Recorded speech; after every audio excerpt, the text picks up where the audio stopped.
A thin wire that give off light in electric bulb அப்படின்னு கேட்குறாங்க. இது ஒன்றும் கிடையாது, சிம்பிளானது. இங்க பாருங்களேன், இதுதான் வந்து ஒரு பல்ப்ல இந்த தின் வயர், இந்த வயருக்கு பேர் என்ன சொல்லுவாங்கன்னா ஃபிலாமெண்ட் அப்படின்னு சொல்லுவாங்க, ரைட்டா? இந்த ஃபிலாமெண்ட் தான் வந்து என்ன அப்படின்னா எதனால இருக்குன்னா டங்ஸ்டன்ஸ், மோஸ்ட்லி வந்து டங்ஸ்டன் தனிமத்தினால தான் வந்து உருவாக்கியிருப்பாங்க. இந்த டங்ஸ்டனால தான் என்னன்னா அந்த இடத்துல என்ன நமக்கு லைட் வந்து கிடைக்கும். அப்ப அந்த இதை என்ன சொல்லுவாங்க, ஃபிலாமெண்ட் அப்படின்னு சொல்லுவாங்க. அதனால இந்த கொஸ்டினுக்கு ஆன்சர் வந்து இதா வரும். இதோட என்ன அப்படின்னா எலக்ட்ரிசிட்டி வந்து முடிஞ்சிருச்சு. மொத்தம் 9 கொஸ்டின்ஸ் வந்து CBD 1 அண்ட் CBD 2.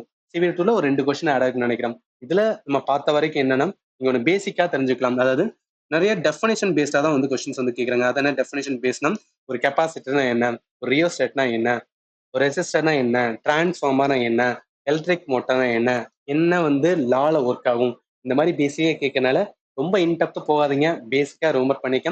டெஃபினட்டா அப்கமிங்ல இதை வச்சே நம்மளுக்கு வந்து இப்ப பார்த்ததை வச்சு வந்து அகைன் வந்து என்ன ரிப்பீட் ஆகலாம். ஸோ அதனால வந்து கண்டிப்பா யூஸ்ஃபுல்லா இருக்கும்.